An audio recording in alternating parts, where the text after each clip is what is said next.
Bueno, vamos a entrar al tema. Y déjenme decirles, hay algo que está sucediendo. No sé si allá en Estados Unidos también, yo creo que sí, pero aquí las iglesias de aquí de Monterrey, de repente se empezó a predicar un mensaje mocho, un mensaje que te da a entender ciertas cosas que no son reales, aunque tienen cierto de verdad.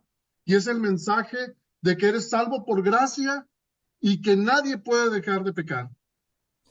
Pero es una cosa tremenda. Te estoy hablando de líderes, no de miembros de iglesia, sino líderes de iglesia. Y lo están predicando como si fuera un mensaje nuevo. Y es un mensaje mocho, porque pues sí, sabemos que somos salvos por gracia, la gracia de Cristo, lo que Él hizo por nosotros, la sangre que derramó en la cruz por nosotros, pero también sabemos que la gracia va acompañada del poder de Dios para vencer el pecado, que la santificación es un caminar constante con Cristo diariamente, creciendo espiritualmente. Y hay una semántica que utilizan mucho.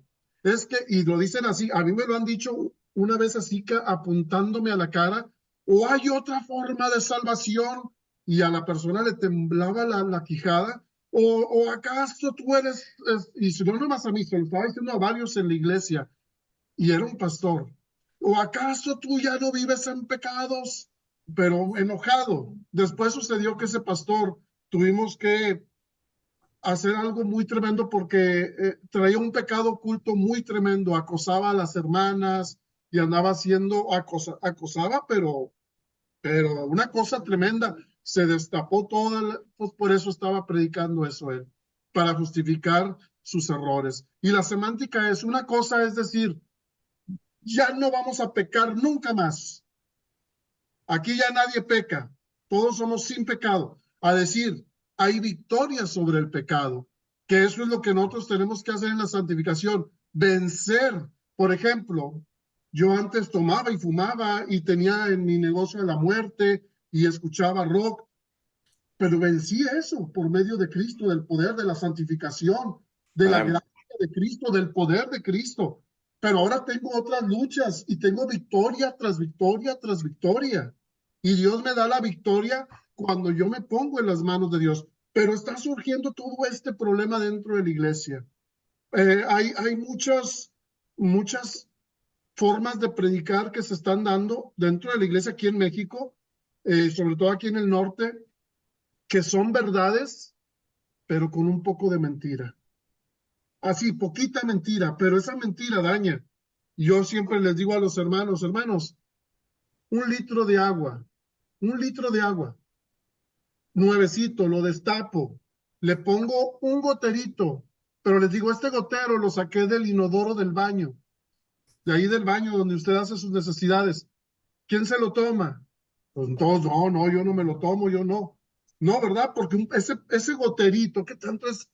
Ni siquiera no llega a ser nada para 1 litro de agua, pero un goterito chiquito, pero ya está contaminado. Bueno, pasa lo mismo. Cuando contaminamos la verdad con un poco de mentira, se daña todo el mensaje. Ese es el problema, se daña todo el mensaje. Y entonces empezamos nosotros a divagar y empezamos, por eso el que esté estudiando y el que esté orando constantemente, y déjenme enseñarles esto en Hebreos, abran su Biblia en Hebreos,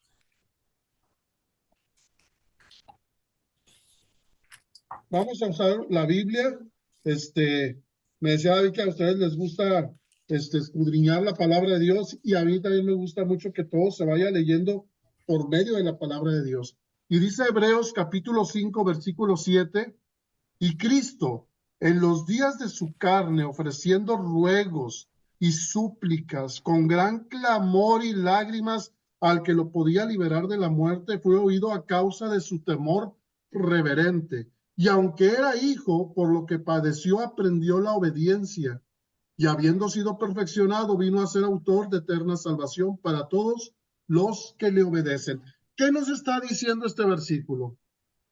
Que Cristo Jesús en los días que estuvo en esta tierra, en los días de su carne, cuando Él estuvo en la tierra sin ninguna ventaja, sin usar su divinidad, Él, ¿a quién le ofrecía ruegos y súplicas? A su padre. Y el padre escuchaba las súplicas de su hijo. El padre escuchaba. Ahora, ¿qué es lo que tenemos que hacer nosotros para tener victoria sobre el pecado? Lo mismo que Cristo nos da, el ejemplo que Él nos dio. Ruegos y súplicas a quien nos puede liberar de la muerte, que ese es Cristo Jesús. El regalo de Dios a la humanidad es la gracia que nos ofrece para que tú y yo podamos ser victoriosos, para que tú y yo podamos tener victoria sobre los pecados que a lo mejor tenemos acariciados o que a lo mejor se nos presentan en algún momento de la vida. Acuérdense ustedes que también dijo Cristo Jesús, estas dos cosas os escribo para que no pequéis. Pero si alguno hubiere pecado, abogado tenemos para con el Padre, a Jesucristo el justo. Pero no es la condición. Vamos a andar de pecado en pecado, que ese es el mensaje que nos están dando de la gracia. Tú puedes pecar, que al cabo te arrepientes y hay perdón. Y al otro día vuelves a hacer el mismo pecado, te arrepientes y hay perdón. Hasta 70 veces 7. Y ahí ya están utilizando las palabras para justificar el pecado, no para decir hay poder sobre el pecado en Cristo Jesús. Bueno, hay algo que se está atacando, porque para poder atacar todos estos principios bíblicos, se está atacando algo que es básico para nosotros. Y déjenme decirles, al decir adventista del séptimo día, no le estoy diciendo en lo que representa el consorcio, pues sí, los dirigentes, vamos a ponerlo así. Estoy diciendo que tú y yo somos adventistas del séptimo día porque creemos en el advenimiento de Cristo y adoramos a Dios en el séptimo día. El séptimo día llegamos a la iglesia llenos de gozo, de alegría, porque vamos a tener un encuentro con nuestro Padre que nos va a dar, a derramar sus bendiciones, porque así lo dijo. Lo bendijo y lo santificó. Derrama bendiciones sobre su pueblo y todos vamos con nuestras familias a adorar, a cantar, a orar, a platicar con Dios, a tener un encuentro con Él. Pero para poder llegar a esto se está haciendo un ataque muy minucioso sobre el santuario. Para empezar, casi ni se habla del santuario. Acá en Monterrey, para mucha gente es desconocido el santuario. Y las fiestas ni se diga, mucho menos. O sea, no hay. Decía una persona, nomás para que se den una idea, eh, mi comadre, ella se fue a los judíos mesiánicos y ya la empezaron a criticar bastante. No, que cómo, que esto y que el otro, que y le dije, ¿saben una cosa? Yo me puse a investigar todo eso de los judíos mesiánicos y todo para ver qué. Y le dije, ¿sabes qué? Te voy a decir que ellos guardan el sábado mejor que los adventistas. La vestidura mejor que los adventistas. O sea, tienen una forma de adoración mejor que nosotros. Si yo le digo a un judío mesiánico, te invito a mi iglesia y va a la iglesia y va a decir, ¿y a qué me trajiste para acá? O sea, como me dijo un pastor pentecostal, me dice, Daniel, es que allí en tu iglesia las mujeres se visten como que no vienen a la iglesia, falda corta y, o sea, parece que más bien van a provocar a los hombres. Así me lo dijo y yo, para desgracia, y decíamos en la iglesia, hermanas, ¿por qué? Porque no ha nacido la luz de Cristo en nuestras vidas. Y el ataque contra el santuario, hasta 2300 tardes, el santuario será purificado. ¿De qué nos habla eso? Del juicio investigador. Y cuando tú quieres echar por tierra, y eso es lo que vamos a estudiar ahorita, vamos a empezar apenas.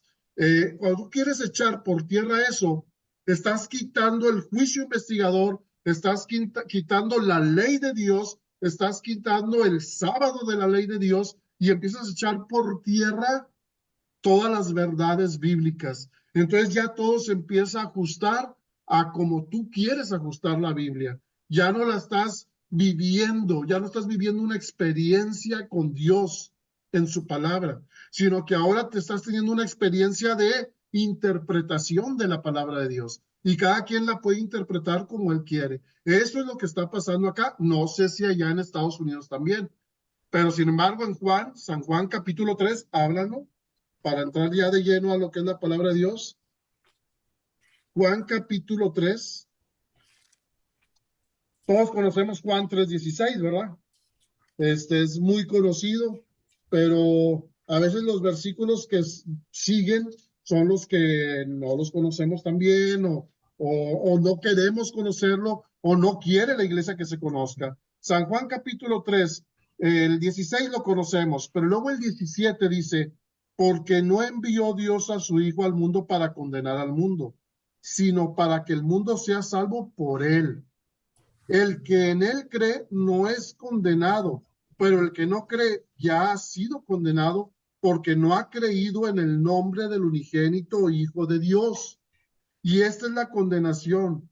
Y aquí viene, que la luz vino al mundo y los hombres amaron más las tinieblas que la luz, porque sus obras eran malas. Y aquí es lo que sucede, por eso queremos interpretar a nuestro favor todo.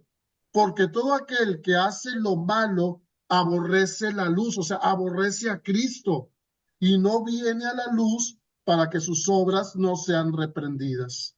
Mas el que practica la verdad viene a la luz para que sean manifestado que sus obras son hechas en Dios. En pocas palabras, lo que está diciendo este versículo es que nosotros cuando interpretamos la Biblia a nuestra conveniencia y le queremos dar un acomodo para justificar nuestros pecados o nuestra falta de espiritualidad o nuestra falta de estudio y de oración y decimos, no, la gracia de Cristo suple todo y ahora entonces yo puedo hacer lo que yo quiera y al cabo pido perdón y me justifica.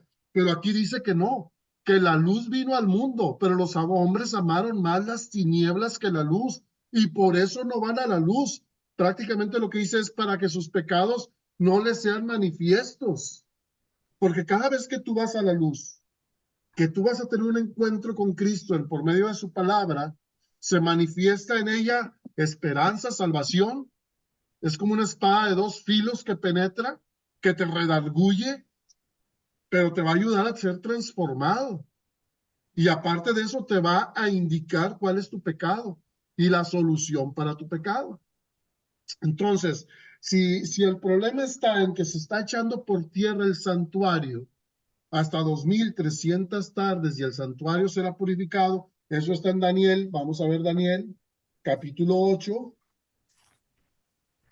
Antes de entrar a Daniel 8, miren, abran Hebreos, porque esto también es algo que utilizan mucho. Hebreos capítulo 9, voy a leer el 11 y el 12. Pero Cristo ya vino y ahora es el sumo sacerdote de los bienes venideros. El santuario donde él ministra es el más grande y más perfecto, y no es hecho por mano de hombre, es decir, no es de este mundo.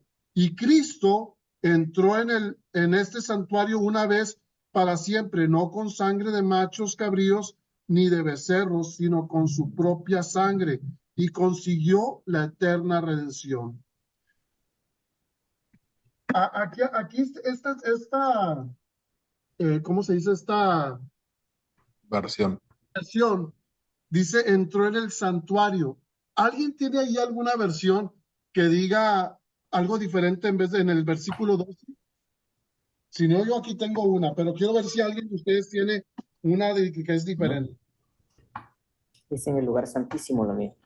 Bueno, el tabernáculo, acá dice Mari que el tabernáculo, alguien encontró que en el lugar santísimo. Y saben ustedes que eso del lugar santísimo no estaba en los originales, eso fue agregado. Y de ahí muchos dicen que cuando Cristo murió y resucitó en el año 31, cuando resucita, se va directo al cielo y pasa al lugar santísimo. Entonces, 1844 es echado por tierra. ¿Qué tiene que hacer en 1844 si ya está en el lugar santísimo?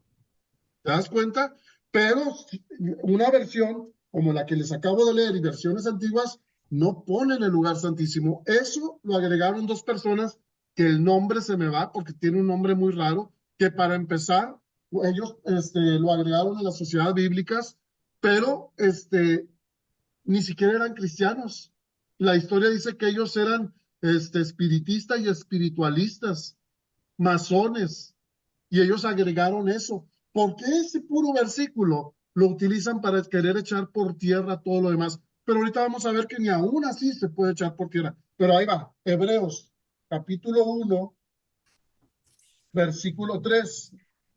Si alguien quiere leerlo, el cual, siendo el resplandor de su gloria y la imagen misma de su sustancia, y quien sustenta todas las cosas en la palabra de su poder, habiendo, con atención, habiendo efectuado la purificación de nuestros pecados por medio de sí mismo, se sentó a la diestra de la majestad de las alturas.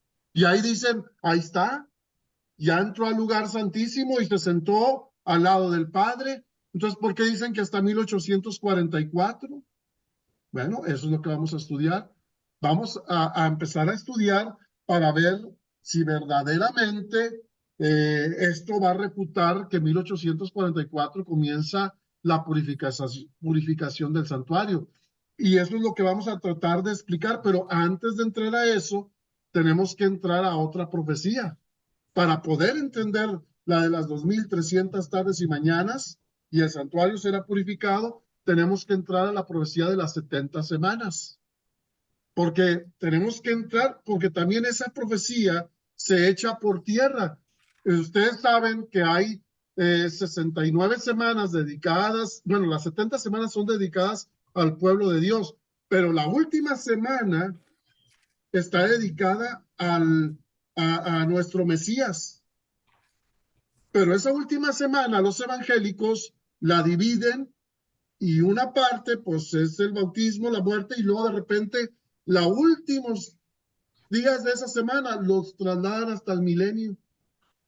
Eso lo trasladan hasta el milenio y ahí echan por tierra muchos evangélicos para decir que no, que la bestia, el falso profeta, que eso no, que eso se cumple en el milenio, que el papado no es, que...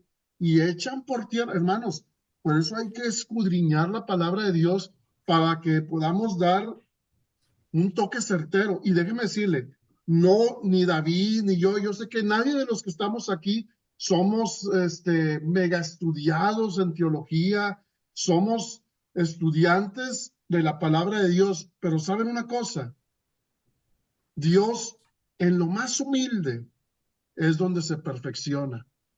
Dios, cuando alguien estudia con el verdadero deseo de aprender, no importa que no hayas ido a universidades o que no hayas, el Espíritu Santo pone el colirio en tus ojos para que tú puedas entender el mensaje claro, contundente y que te va a traer alivio. Ahora, déjame decirte, hay gente que le batalla mucho.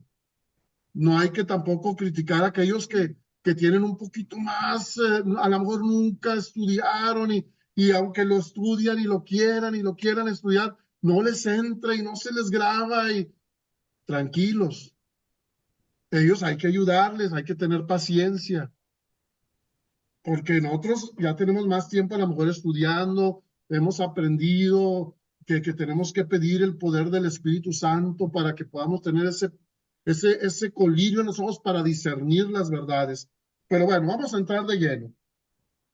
Ahorita estos versículos que les leí, sobre todo este de Hebreos capítulo 1, versículo 3, ahorita al final vas a decir, no, pues es que está claro. Ya cuando entiendes todo el contexto, se aclarifica. Si tú lees nomás el puro versículo y dices, no, pues sí se sentó a la diestra del Padre. ¿Y dónde está el Padre? En el lugar santísimo, en su trono. Entonces ya está Cristo en el lugar santísimo, entró ahí en el trono. Y ya dices, ¿ahora qué le digo? ¿Ahora qué le digo a la persona que me está diciendo? A ver, pues vamos a estudiar para poder saber qué le vamos a decir. Y nos vamos a ir al libro de Daniel y vamos a empezar a ver una profecía que es una profecía que a lo mejor ya la hemos estudiado, que ya la hemos visto, pero siempre es bueno volverla a repasar y es bueno escudriñar la palabra de Dios para poder, pues, entenderla correctamente y aplicarla a todo esto que está sucediendo en la actualidad tan, tanto falsedad, tanta mentira que se está diciendo. Vamos a empezar. Daniel capítulo 9, versículo 24. Y vamos a ir poniendo atención a la profecía. 70 semanas están determinadas sobre tu pueblo y sobre tu santa ciudad, para terminar la prevaricación y poner fin al pecado, y expiar la iniquidad para traer la justicia perdurable y sellar la visión. Pon atención a esto, sellar la visión. ¿De qué visión está hablando? Y la profecía, y ungir al santo de los santos. Sabe pues y entiende que desde la salida de la orden para restaurar y edificar a Jerusalén hasta el Mesías príncipe habrá 7 semanas y 62 semanas. Eso da por número 69 semanas. Ahí en esas 69 semanas se va a edificar el templo de Jerusalén y no nos metamos en eso. ¿Cuándo comienza la profecía? Cuando se da la orden de restaurar. No me voy a meter para no irnos hasta Oseas y empezar a ver todas las fechas. No. Sabemos que es el año 457. Eso ya está estudiado hasta por los evangélicos, está estudiado por la Iglesia Adventista. 457 es el inicio de esta profecía. 457. Se volverá a edificar la plaza y el muro en tiempos angustiosos. Ya sabemos que eso sucedió. Y después de las 62 semanas, se quitará la vida al Mesías. Pero acuérdense que ya hay otras semanas, o sea, que ya son 69 semanas. Se quitará la vida al Mesías, no por sí. Y el pueblo de un príncipe que ha de venir destruirá la ciudad y el santuario, y su fin será con inundación, y hasta el fin de la guerra durarán las devastaciones. Y por otra semana confirmará el pacto con muchos, y a la mitad de la semana hará cesar el sacrificio, la ofrenda. Después, con la muchedumbre de sus abominaciones, vendrá el desolador, hasta que venga la consumación de lo que está determinado, se derrame sobre el desolador. Y aquí vamos a empezar a ver. No sé yo cómo se le hace en Zoom para hacer un diagrama y todo eso, pero pues ni creo que se vaya a ver. No, se los voy a decir. A lo mejor usted puede hacer un diagrama ahí con un lápiz. Yo se lo voy a ir diciendo, a lo mejor yo se lo hago aquí. Pero miren, vamos a empezar a ver. ¿Cuándo comienza la profecía? ¿Cuándo dijimos que comienza? 457. 457. Ok. Termina año 34 ya de Cristo. Ahí se consume. Nosotros sabemos, y ahorita vamos a ver si es cierto o no, que es con el apedreamiento de Esteban. 69 semanas están para el pueblo de Israel, para el pueblo judío. Y la última también. Todas las 70 son para... Acuérdense que cuando Cristo anduvo en esta tierra, que dice, a los suyos vine, pero los suyos no le conocieron. Como que no les interesó. Como que no había ese... Voy a ver si lo puedo hacer aquí, hermanos, pero vamos a hacer un diagrama aquí. Esta es una línea de tiempo. Aquí comienza, pero esto para Ponlo explicar, más arriba. esto es para explicar, se me hace que no se va a ver bien. Esto va a ser para Sí, explicar, sí se mira. sí, bueno, esto va a ser para explicar primero la última semana. Vamos a empezar por la última semana. La última semana habla acerca del Mesías. Habla acerca del Mesías. Ahora, ¿cómo sabemos que el Mesías es el Mesías prometido? O sea, que Cristo Jesús cumple que Él es el Mesías. Porque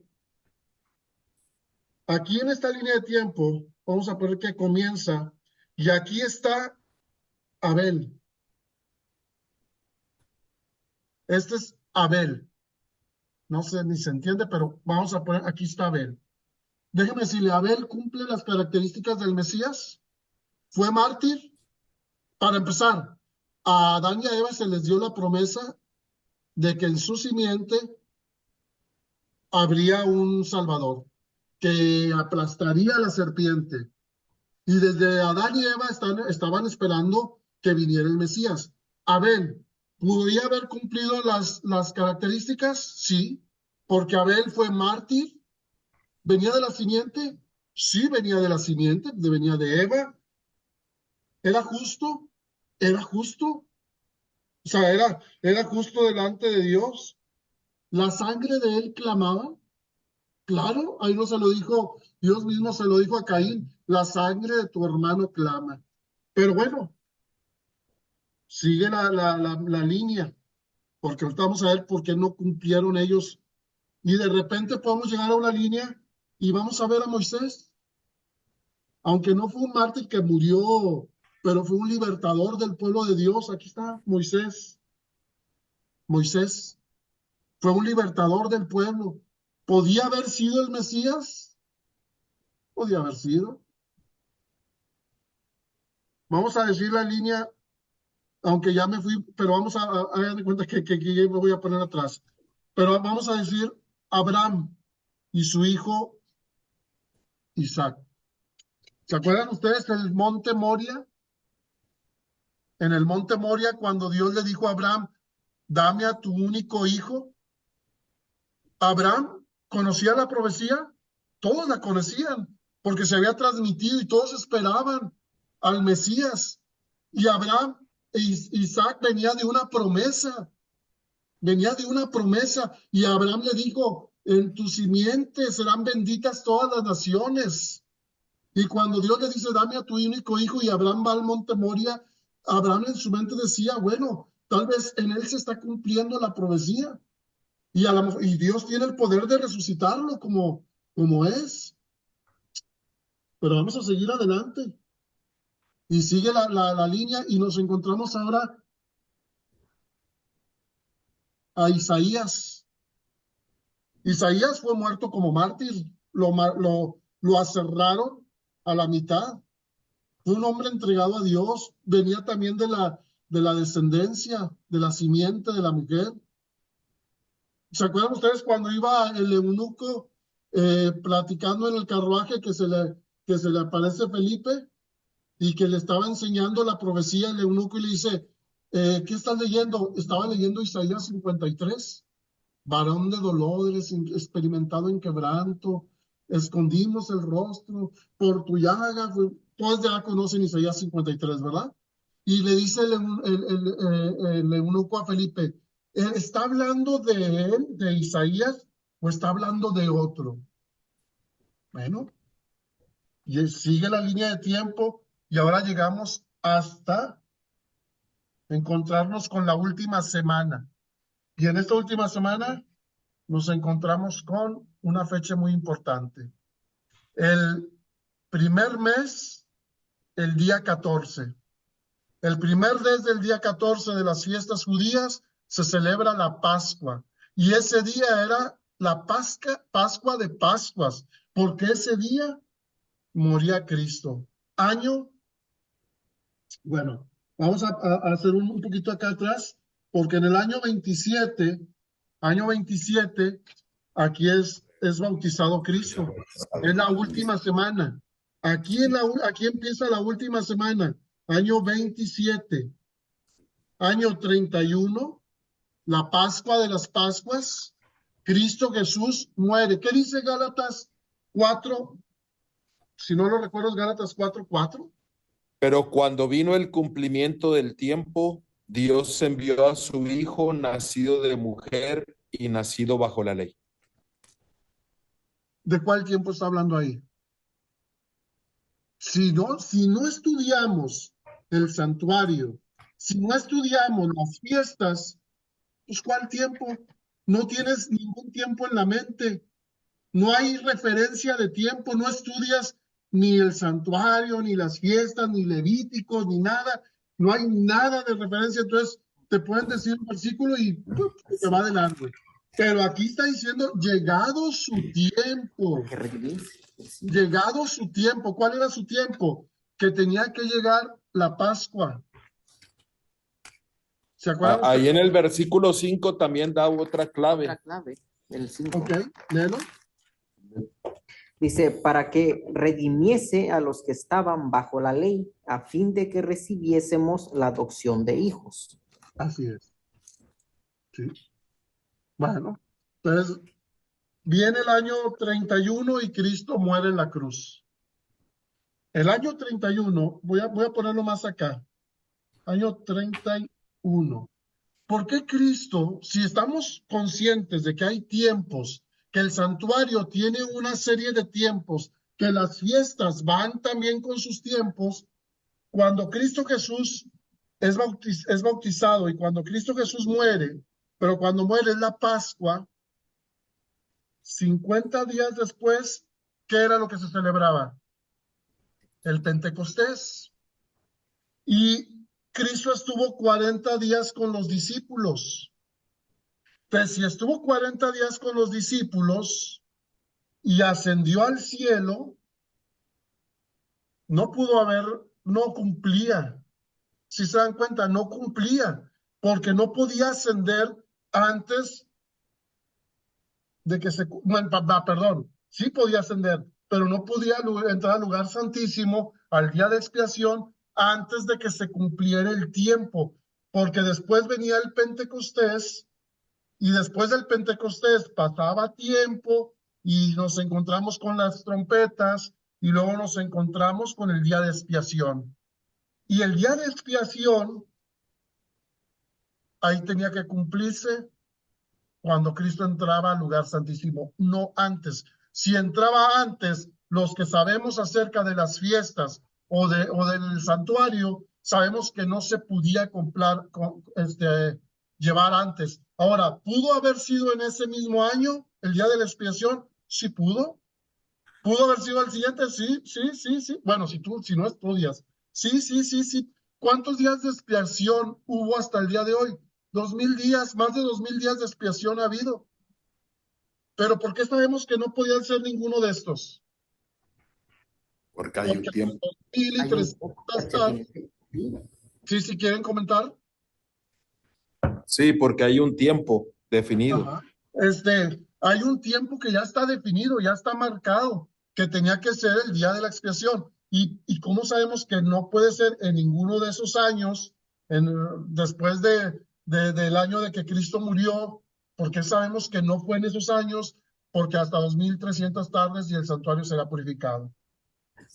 Hasta 2300 tardes. Entonces, esas 2300 tardes, que ahorita no lo vamos a ver todavía, porque quiero terminar con las 70 semanas, esas 2300 tardes tienen una cumplimiento al futuro, que nosotros ya sabemos 1844, pero ahorita vamos a ver o vamos a estudiar también cómo se comprueba eso, porque si no tenemos bien claro que en 1844 comienza el día de expiación, pues hagan de cuenta que estamos perdidos, ahora sí que perdidos en el tiempo y en el espacio. Ya estamos viendo que en el año 31 muere Cristo, asciende al cielo. Tenemos Apocalipsis 4 y 5. Yo creo que sí lo hemos estudiado, 4 y 5, cuando Cristo va, está Juan viendo ahí todo y está Dios en su trono, todos los seres, los 24 ancianos, y de repente está un libro que nadie puede abrir, que está sellado, y entonces dice Juan, nadie es digno de abrir el libro. No, pues no hay nadie digno. Y empieza a llorar, pero le dice, pero párate, párate, allá está uno. ¿Y quién era? Era Cristo, el Cordero, como inmolado. Y cuando se acerca y presenta al Padre sus heridas, el Padre aprueba lo que Él hizo, el sacrificio que Él dio en esta tierra. Y entonces se le da el libro y empieza a desatar los sellos. Y entonces todos los ángeles, está en Apocalipsis 4 y 5, léanlo. Todos los ángeles entran en alabanza, en gloria y en honra para el Cordero de Dios que quita el pecado del mundo. Esa es la escena de cuando Cristo resucita y tiene que ir al Padre a presentar el sacrificio que hizo, sus heridas, su sangre, y el Padre aprueba el sacrificio. Viene otra vez con los discípulos, anda con ellos y después tiene que ascender. Acuérdense que les dije que Cristo vino primeramente a la casa de Israel. Primeramente, la profecía de las 70 semanas o 490 años están dedicadas para su pueblo. No quisieron, pero llegamos al año 34 y ahí sucede algo, porque la profecía de las 70 semanas pues terminan en el año 34. Ahí tiene que suceder algo para que, porque luego dicen, pero no hay nada. Ahí la profecía no dice en la de las 70 semanas. Si volvemos a Daniel, dice, ahí no dice, habla acerca del bautizo, habla de la muerte, pero no habla del año 34. No, sí habla, pero hay que estudiar y hay que escudriñar y hay que prepararnos. ¿Se acuerdan? Vamos nomás a leerlo una vez más. ¿Se acuerdan que les dije, Daniel? Vamos a leerlo para que... Vamos a que me uso esta otra Biblia para... Daniel capítulo 9, nomás para que recordemos, para que ahorita que lo leamos, digamos, no, es que sí hay. Entonces sí puedo decirle a las personas, sí hay cómo refutar o cómo aclarar o cómo confirmar. Dice el versículo 9:25. Sabe pues y entiende que desde la salida, la orden para restaurar y edificar a Jerusalén hasta el Mesías príncipe habrá 7 semanas y 62 semanas. Se volverá a edificar la plaza, el muro, en tiempos angustiosos. Perdón, era el anterior, el 24. 70 semanas están determinadas sobre tu pueblo y sobre tu santa ciudad, para terminar la prevaricación y poner fin al pecado, y expiar la iniquidad, para traer la justicia perdurable y sellar la visión y la profecía y ungir al santo de los santos. ¿Dónde se cumple eso? Y ahorita lo vamos a ver, año 34.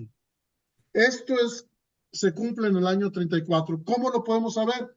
Vamos a ver lo que dice el libro de Hechos. Recuerdan que la profecía dice que es muy clara cuando dice para tu pueblo, y después vendrán y destruirán, y sabemos que en el año 70 Jerusalén fue destruida, pero en el año 34, que es antes del 70, terminó para el judío el privilegio que Dios les había dado. Como teocracia judía, como los portaestandartes del evangelio, termina, se acaba. Ya no más. Ellos pueden ser salvos individualmente. Y ahí empieza la predicación para los gentiles. Que de gentiles, yo le voy a decir, nadie de nosotros somos gentiles. Porque si hemos aceptado a Cristo como nuestro Salvador, ya no somos más gentiles, ya no somos más advenedizos, ahora somos pueblo de Dios. Y ese sería otro estudio. Pueblo de Dios, literal. Pueblo de Dios. Así como fue el Israel del pasado, así somos nosotros. No el Israel espiritual, no. Somos literalmente pueblo de Dios. Así que nada de que somos gentiles, porque si somos gentiles no nos vamos a salvar. El gentil no se salva. Es el que se transforma en el pueblo de Dios. Pero vamos a ver qué dice Hechos.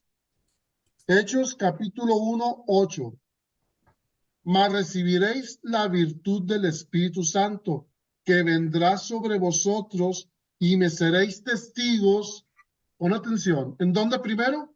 Jerusalén, en toda Judea, Samaria y hasta lo último de la tierra. Primero, ¿dónde? Jerusalén. Cuando vendría el Espíritu Santo sobre los discípulos, primero Jerusalén. Y están las parábolas que Cristo dejó. ¿Se acuerdan ustedes?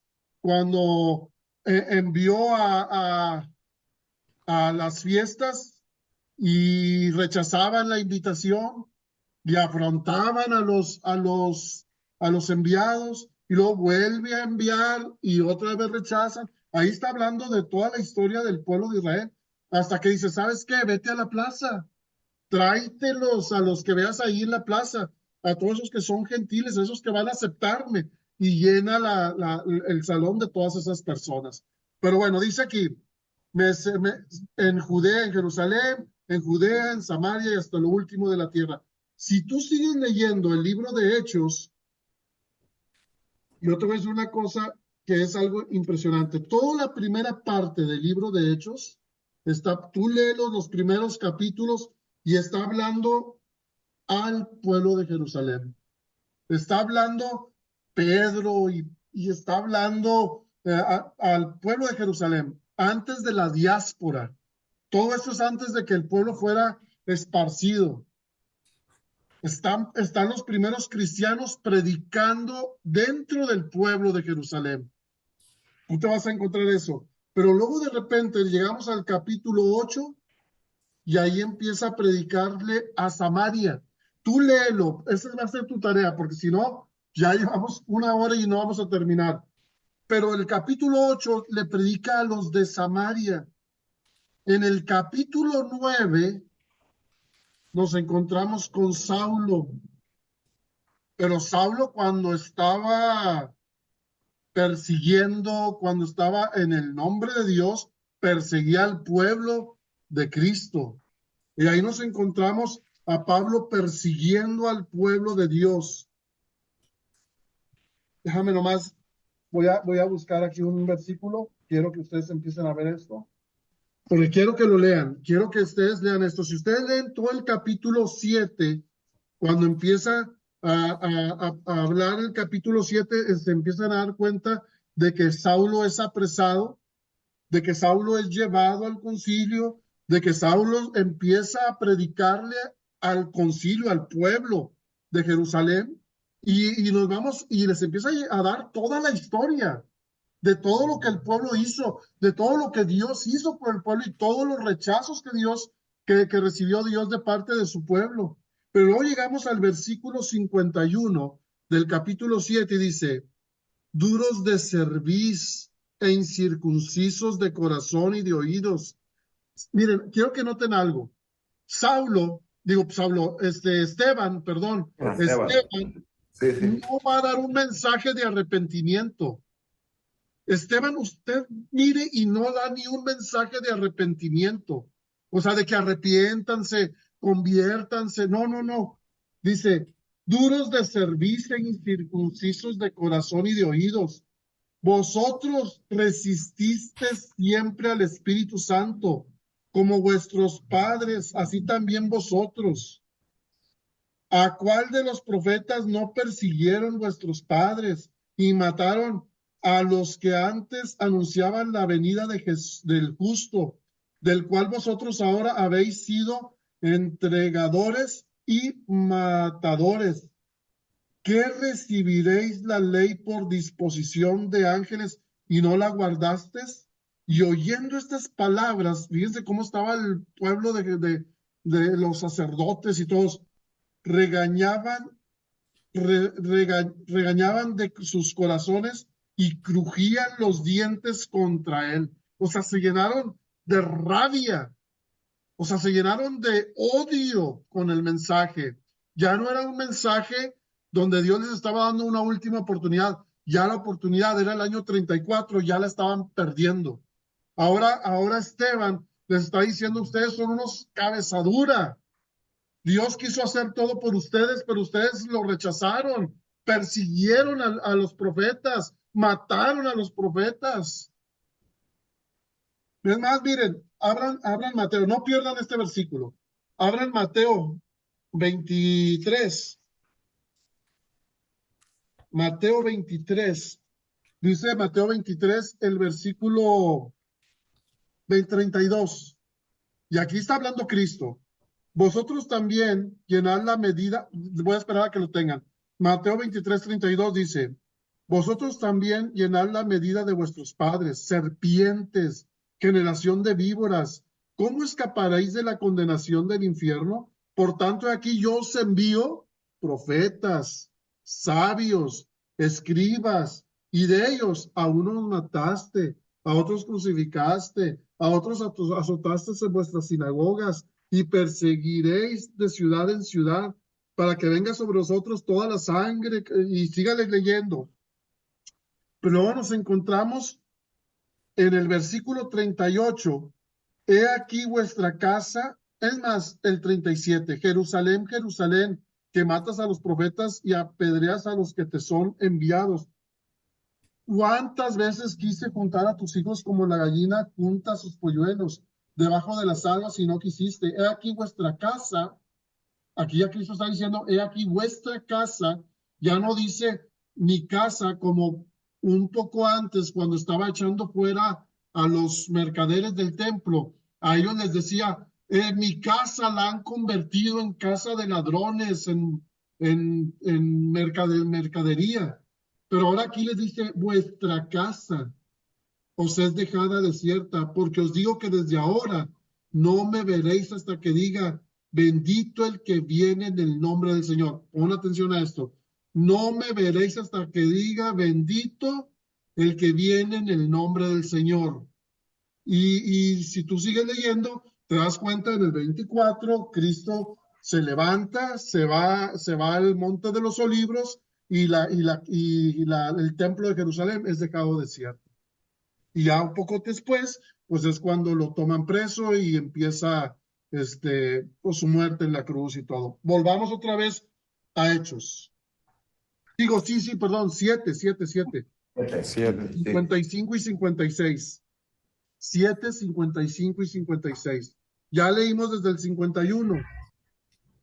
Pero ahora el 55 dice, mas él, estaba Esteban, lleno del Espíritu Santo, y pon atención a esto, puestos los ojos en el cielo, vio la gloria de Dios, vio la visión de Dios. Se está cumpliendo lo que en Daniel se estaba diciendo que vería la visión. Es la última visión, es la última que se presenta.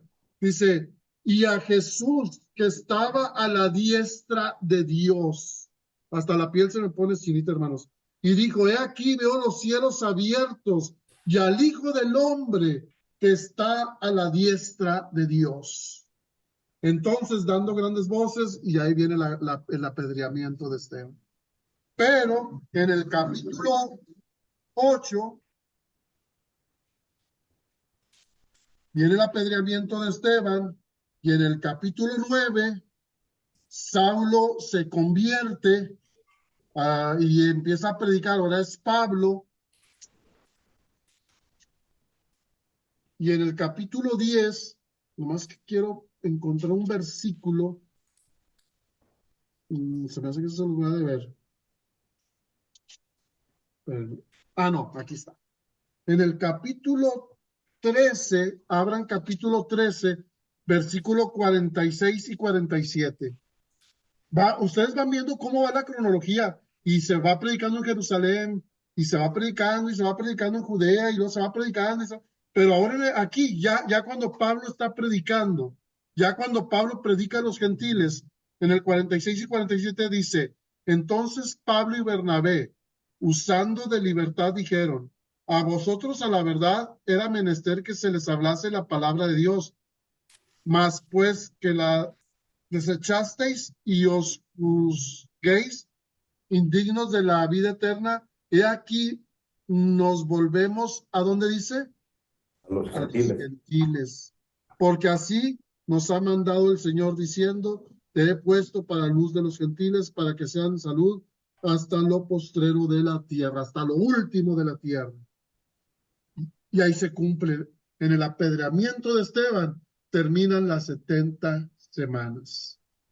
No sé si alguien tiene un comentario hasta aquí, que ya son las 9:15, bueno, 8:15 para ustedes, creo. Si alguien tiene un comentario, alguna pregunta o que quiera añadir algo, que usted diga, es que al hermano se le pasó algo, porque a veces son de esas profecías que tienen tantos detallitos que a veces a uno se le va alguno en el afán de querer explicar lo más claro que se pueda. Pero si alguien tiene algún detalle que diga, hermano, se le pasó esto, miren, déjenme lo comento, coméntelo. Si alguien tiene alguna pregunta, porque todavía ni siquiera entramos a las 2300 tardes y mañanas.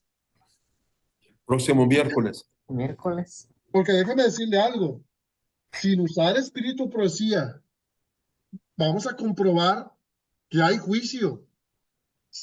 Con pura Biblia vamos a comprobar las 2300 tardes y mañanas y el juicio investigador en 1844. Con la pura Biblia vamos a llegar a la conclusión que Dios es fiel y verdadero, que su palabra no tiene ni tachas, ni errores, ni enmiendas, ni nada, que todo es cuestión de escudriñar. Ahora sí, ¿se acuerdan ustedes lo que leímos en Hebreos capítulo 1, versículo 3? Que Cristo se sentó a la diestra del Padre y que muchos dicen, es que ya entró al lugar santísimo. Déjenme decirles algo. Cristo está en el cielo. Nosotros ya estudiamos toda la cronología, ya vimos las 70 semanas y ahora vamos a ver que Cristo va a entrar en 1844 al lugar santísimo. Pero cuando Cristo entra con el Padre, muestra su sacrificio, entró al lugar santísimo, pero no entró a hacer la expiación por los pecados. Primero entró al lugar santo, o sea, entró al lugar santísimo, vuelve, entra al lugar santo, ahora sí, y durante 2000 años, vamos a decir así, estuvo en lugar santo intercediendo hasta llegar a 1844, o más bien, durante 1844 años estuvo en el lugar santo, en el que está ¿cómo se llama? El candelabro, está el incensario, está la mesa con los panes, y estuvo haciendo ahí una obra que también se va a ser muy importante estudiarlo la próxima semana para llegar al día del juicio que entra al lugar santísimo. Pero esta referencia de Hebreos capítulo 1, versículo 3, no tiene nada que ver, ni dice nada de que esté haciendo ya el juicio de expiación por los pecados. Eso lo vamos a estudiar la próxima semana. Vamos a orar, hermanos. Padre nuestro que estás en el cielo, alabado y glorificado sea tu nombre. Te damos gracias porque Cristo Jesús vino a esta tierra y derramó su sangre por nosotros. Te damos gracias porque no depende de nosotros esa salvación. Cristo lo hizo todo por nosotros. Te agradecemos, Señor, por ello. También te damos gracias porque por medio de esa muerte viene la santificación y viene la gracia que nos da el poder para salir victoriosos. Ayúdanos a permanecer unidos a Cristo Jesús. Ayúdanos a ser discípulos de Cristo.